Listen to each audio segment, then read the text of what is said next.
સલામતી માટે અમદાવાદ ગ્રામ્ય પોલીસની અભિયાત્રી સ્વરૂપે નવી પહેલ. અમદાવાદ ગ્રામ્ય પોલીસ દ્વારા ઓટો રિક્ષા અને અન્ય પેસેન્જર વાહનોમાં મુસાફરી કરતા નાગરિકોની સુરક્ષા, સલામતી અને વિશ્વાસનું સેતુ બની રહે તે માટે અભયયાત્રી પાયલોટ પ્રોજેક્ટ તારીખ 4/9/2025ના રોજ અમદાવાદ ગ્રામ્યના એસપી ઓમપ્રકાશ જાટ, અમદાવાદ ગ્રામ્યના હસ્તે વિરમગામ ટાઉન અને રૂરલ પોલીસ સ્ટેશનના વિસ્તારમાં પેસેન્જરોને વાહનો માટે નવી પહેલના સ્વરૂપે શરૂ કરવામાં આવી છે.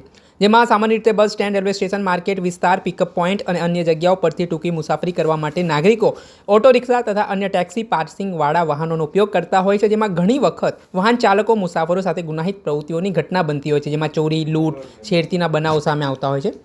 આ ઉપરાંત ઘણી બધી વખત પેસેન્જર પોતાની કિંમતી ચીજ વસ્તુઓ સામાન રિક્ષામાં ભૂલી જતા હોય છે. આવા સંજોગોમાં મુસાફરો નાગરિકો પાસે ઓટો રિક્ષા કે અન્ય પેસેન્જરના વાહનોની વિગત નહીં હોવાના કારણે શોધી કાઢવા અને પોલીસ દ્વારા પણ તેને ટ્રેસ કરવું મુશ્કેલ બની જતું હોય છે અને ઘણી બધી વખત આવા બનાવો પણ સામે આવતા હોય છે, જેમાં પોલીસના બનાવો વણ ઉકેલાયેલો પણ હોય છે. ત્યારે અમદાવાદ ગ્રામ્ય પોલીસ દ્વારા મુસાફરો દ્વારા ઉપયોગમાં લેવાતા પેસેન્જર વાહનોમાં થતા ગુનાહિત બનાવ કે અન્ય બનાવો પર અંકુશ મેળવવા નાગરિકોની સલામતી અને સુરક્ષા અને મુસાફરીનો અહેસાસ કરવા માટે અભયયાત્રી પ્રોજેક્ટ શરૂ કરવામાં આવ્યું છે. તમામ ઓટો રિક્ષા, ટેક્સી, પાર્સિંગ વાહનોનો ડેટા એકત્ર કરી ડિજિટલ સ્વરૂપે સંગ્રહિત કરવામાં આવે છે. આરટીઓ તથા વાહન માલિકો ચાલકો પાસેથી આરસી બુક, ડ્રાઇવિંગ લાયસન્સ, ફોટા, આઈડી કાર્ડ વગેરેની વિગતો મેળવી ચકાસણી બાદ સિસ્ટમ સમાવાય છે. દરેક વાહન માટે QR કોડ સાથેના 5 વિનાઇલ ટકાઉ સ્ટીકર તૈયાર કરવામાં આવે છે, જે વાહનના આગળ પાછળ બાજુઓ તથા મુસાફરોને વાંચી શકે તેવા અંદર લગાવવામાં આવશે. આ મામલે શું કહી રહ્યા છે અમદાવાદ ગ્રામ્યના એસપી ઓમપ્રકાશ જાટ, તે સાંભળી. ગ્રામ્યના વિરમગામ ટાઉન પોલીસ સ્ટેશનમાં અમે એક અભયયાત્રી કરીને એક પાયલટ પ્રોજેક્ટ ચાલુ કરવામાં આવેલો છે. આજે અભયયાત્રી પ્રોજેક્ટ જે છે એમનો મુખ્ય હેતુ છે કે જે પણ નાગરિકો પેસેન્જર વ્હીકલ અને ઓટો રિક્ષામાં જે ટ્રેવલ કરતા હોય એ તમામની સુરક્ષા અને સલામતી કઈ રીતે જળવાઈ રહે એને માટે આ પ્રોજેક્ટ છે. આજે અભયયાત્રી જે પ્રોજેક્ટ છે એમાં અમે આ વિસ્તારમાં જેમ કે વિરમગામ ટાઉન વિસ્તારમાં જેટલા પેસેન્જર વ્હીકલ્સ જેમ કે ઇકો ગાડી છે એને બીજા તમામ પ્રકારના ઓટો રિક્ષો અને ઈ રિક્ષા જે છે એ તમામની રજીસ્ટ્રેશન કરીને તમામની ડિટેલ્ડ માહિતી જે પોલીસ સ્ટેશનમાં એકત્રિત કરવામાં આવશે. એમાં એમનો ઓટો રિક્ષાનો ઓનર કોણ છે, અત્યારે એનો ડ્રાઈવર કોણ છે, એની આરસી બુકની ડિટેલ, ડ્રાઇવિંગ લાયસન્સની ડિટેલ અને એની એડ્રેસ ડિટેલ્સ ઓર એનો કોઈ ગુનાહિત ઇતિહાસ હોય તો પણ ચકાસણી કરવામાં આવશે. એ તમામની આ ડિટેલ જે અમારે દરેક પોલીસ સ્ટેશન ઉપર રહેશે, અત્યારે જે વિરમગામ ટાઉનથી સ્ટાર્ટ કરવામાં આવેલો છે. ઓર આ કર્યા પછી એક ફોર્મ બનાવવામાં આવશે જે બેસિક ડિટેલ જે છે આ બેસિક ડિટેલ છે આ ફોર્મથી માધ્યમથી જો પેસેન્જર પાસે ઉપલબ્ધ રહે એને માટે એક વ્યવસ્થા કરવામાં આવશે. ઓર અત્યારે અમે એક સ્ટીકર ડેવલપ કર્યો છે. સ્ટીકર ઉપર દરેક પેસેન્જર વ્હીકલ અને ઓટો રિક્ષાને એક યુનિક આઈડી આપવામાં આવશે. જેમ કે આપ જોવો છો કે જે આ V202 જે V202 જે છે એમાં આ 202 નંબર વ્હીકલ જે છે એને વિરમગામ ટાઉનનો છે. તો આ વ્હીકલ જે છે એને ઉપર આપ જોઈ શકો કે એને ઉપર એક QR કોડ પણ છે. આ કોઈ પણ પેસેન્જર આ રિક્ષામાં બેસતો હોય યા કોઈ ઇકો ગાડીમાં બેસતો હોય તો આ QR કોડને સ્કેન કરીને આ વ્હીકલની તમામ ડિટેલ એમને ઉપલબ્ધ રહેશે.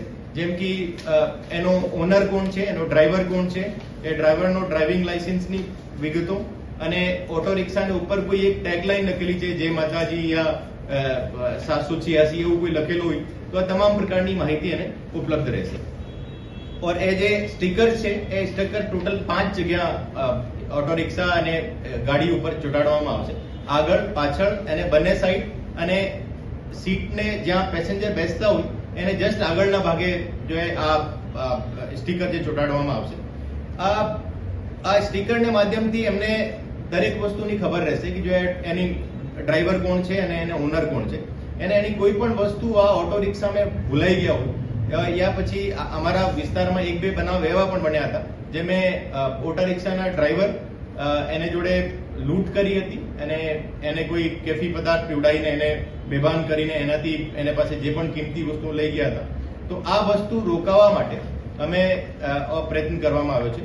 અત્યારે વિરમગામ ટાઉનથી પાયલટ પ્રોજેક્ટ ચાલુ છે. એની ફીડબેક, આપની ફીડબેક અને જે પેસેન્જરની ફીડબેક લઈને પછી અમે નક્કી કરી કે અમે શું સુધારા કરી શકાય એને ઓવરઓલ જોઈએ પછી આખા જિલ્લામાં આ પ્રોજેક્ટ ચાલુ કરવામાં આવશે. ઓર એક કલેક્ટર સાહેબ તરફથી એક જાહેરનામું પણ પાડવામાં આવશે જેમાં કે તમામ પેસેન્જર વ્હીકલ જે અમદાવાદ ગ્રામ્ય વિસ્તારમાં પેસેન્જરને ફેરી કરતા હોય એને પોલીસ સ્ટેશનમાં એની પોતાની બધી માહિતી આપવી પડશે અને એની એમ કહેવાય કે રજીસ્ટ્રેશન કરવું પડશે ઓર પછી આ રજીસ્ટ્રેશનને આધારે જો એને તમામ ઉપર અમે વોચ રાખવામાં આવશે અને એમાં જે રજીસ્ટર્ડ હોય એને ઉપર સ્ટીકર લાગેલો હોય તો એ ઓટો રિક્ષાનો પણ એક વેરીફાઈડ રિક્ષા છે ઓર એ રીતે એમનો પણ બિઝનેસ બહુ સારી રીતે ચાલશે. તો અત્યારે આ અભયયાત્રી જે પ્રોજેક્ટ છે એનો આ હેતુ છે. સર, વિરમગામ ટાઉનમાં અત્યાર સુધી કેટલા રજીસ્ટર છે અને ભવિષ્યમાં શું પ્લાનિંગ છે? અત્યાર સુધી ટોટલ 450 ઓટો રિક્ષા જે છે વિરમગામ ટાઉનના એ તમામ રજીસ્ટર્ડ થઈ ગયા છે ઓર એનો એક ડેટાબેઝ અમે મેન્ટેન કરીએ છીએ ઓર એ ટોટલ 450 ને જો એ તમામ જગ્યાએ 5 સ્ટીકર તમામ ઓટો રિક્ષાને આપવામાં આવેલા છે ઓર અત્યારે કાલના દિવસે જો અમે એની પાયલટ પ્રોજેક્ટનું ઇનોગ્રેશન કરવામાં આવ્યો હતો. યાત્રિકો માટે શું લાભ અને ખાસ તો આપણે ડિટેક્શન માટે આ કેટલું કારગર સાબિત થવાનું? યાત્રિકો માટે એવું છે કે એમાં એને તો એક્ઝેક્ટ એમને ખબર અત્યારે જે તમે કોઈ પણ ગાડીના નંબર જોશો તો બહુ લાંબો નંબર છે ખરેખર GJ18V1503 આ રીતે લાંબો નંબર યાદ રાખવામાં એને બહુ તકલીફ પડે છે. અત્યારે એમને લગભગ એટ મેક્સ જો 4 ડિજિટનો કોઈ નંબર યાદ રાખવું પડશે. જેમ કે આ કેસમાં જો છે એને 202 યાદ રાખવું પડશે.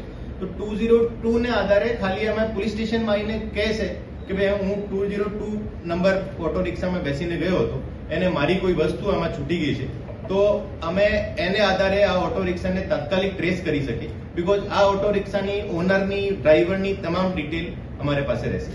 સર, રિક્ષા ચાલક કે ઇકો ચાલક જે છે તેના ડ્રાઈવર કે ઓનર આપણે સાંભળ્યા હતા અમદાવાદ ગ્રામ્યના એસપી ઓમ પ્રકાશ જાટ. તેમણે આ મામલે જે અભયયાત્રી પ્રોજેક્ટની શરૂઆત કરી છે અને તેમણે આશાવાદ વ્યક્ત કર્યો છે કે આગામી સમયમાં લોકોને કેવી રીતે મદદરૂપ બની શકે તે માટેની કામગીરી પોલીસ દ્વારા કરવામાં આવશે અને આ પ્રોજેક્ટથી આગામી દિવસોમાં તેમને સફળતા મળશે તે પ્રકારનો દાવો પણ તેમના દ્વારા કરવામાં આવી રહ્યો છે. દર્શક મિત્રો, એન કવરેજ ન્યૂઝને આપ લાઇક કરી લો, સબસ્ક્રાઇબ કરી લો અને શેર કરવાનું ભૂલતા નહીં.